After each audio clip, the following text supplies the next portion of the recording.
दरगाह के पास कब्रिस्तान था। आयशा और उसकी 13 साल की बेटी शाहीन दरगाह पे गए हुए थे कि शाहीन ने देखा कि कब्रिस्तान में एक कब्र के पास झोंपड़ी सी बनी हुई है और उसमें कुछ लोग बैठकर इबादत कर रहे हैं। ये देखकर शाहीन ने अपनी अम्मा से पूछा कि अम्मा, ये कौन लोग हैं और ये ऐसे क्यों कब्रिस्तान में कब्र के पास बैठकर इबादत कर रहे हैं। ये सुनकर आयशा ने कहा, बेटा, कुछ वक्त पहले की बात है कि इस गांव में एक वकार नामी आदमी रहा करता था। जब वो गरीब था तो वो एक बाबा के पास चला गया जो काले इल्म का माहिर था।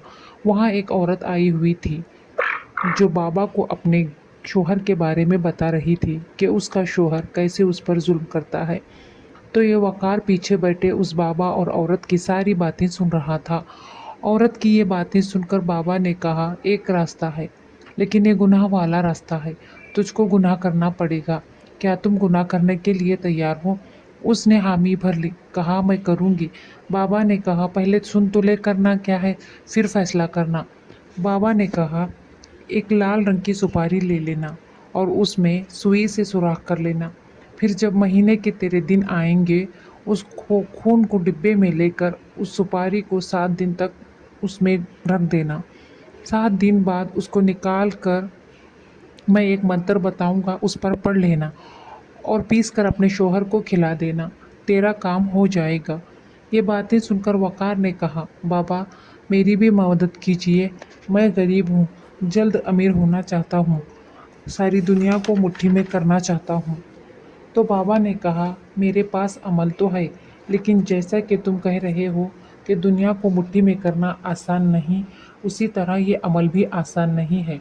इसमें तुम्हारी जान भी जा सकती है और हो सकता है इस अमल के बाद तुम ईमान से भी खारिज हो जाओ। ये सब सुनकर वकार कुछ सोच में पड़ गया और फिर बोला, मैं ये अमल करने के लिए तैयार हूँ, आप मुझे अमल बता दें। तो बाबा ने बताना शुरू कर दिया कि एक ऐसी औरत की कब्र तलाश करो जिसने अभी अभी बच्चे को जन्म दिया हो, जिसके 40 दिन पूरे ना हुए हों। अमावस की रात रात 12 बजे उस कब्र पर जाना होगा और कब्र के सिरहाने बैठकर हिसार लगाओ और फिर ये मंत्र पढ़ना होगा। ये कहकर एक कागज़ की पर्ची वकार की तरफ बढ़ा दी और कहा, इसको पढ़ते वक्त तुम्हें अजीब अजीब आवाज़ें सुनाई देंगी। ऐसा लगेगा जैसे कब्र हिल रही हो सकता है तुम्हारे साथ कोई अलग मंजर पेश आए, क्योंकि तुमसे पहले इस अमल को कुछ लोगों ने करने की कोशिश की थी। हर एक के साथ अलग अलग हादसे हुए हैं, लेकिन अगर तुम इस अमल को पूरा करने में कामयाब हो जाते हो तो कब्र में से मुर्दा औरत का हाथ कब्र के बाहर आ जाएगा। जैसे ही हाथ बाहर आ जाए तुम उस हाथ को काट लेना और पीछे मुड़े बगैर चले आना। तो वक़ार ने ऐसी कब्र की तलाश शुरू कर दी। क्योंकि वो किसी से पूछ नहीं सकता था ऐसी कब्र के बारे में, इसलिए उसने खुद ही तलाश शुरू कर दी। आस पड़ोस के गाँव में भी जाया करता था। कुछ महीनों बाद यूँ हुआ कि उसी के एक रिश्तेदार में एक औरत की बच्चे को जन्म देते ही मौत हो गई।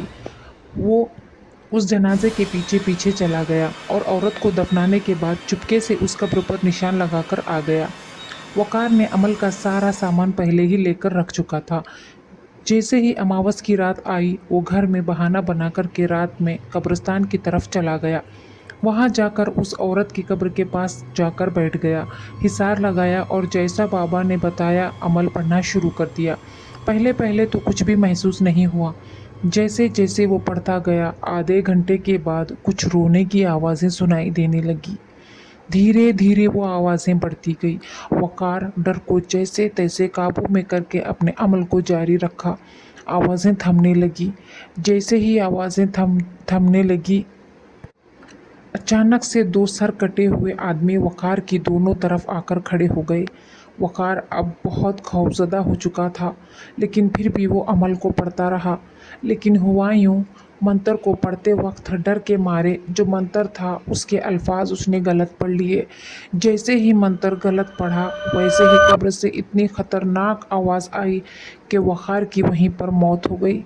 इस काले अमल को जिसने भी किया, सभी को अपनी जान से हाथ धोना पड़ा है। लालच और गलत रास्ते ने उनकी जान ले ली। इस सारा किस्सा उस बाबा के खादिम ने बताया था। इसलिए आज भी उस गांव के लोग किसी जच्चा औरत के मरने पर उसकी कब्र पर 40 दिन तक पहरा देते हैं, इबादत करते हैं।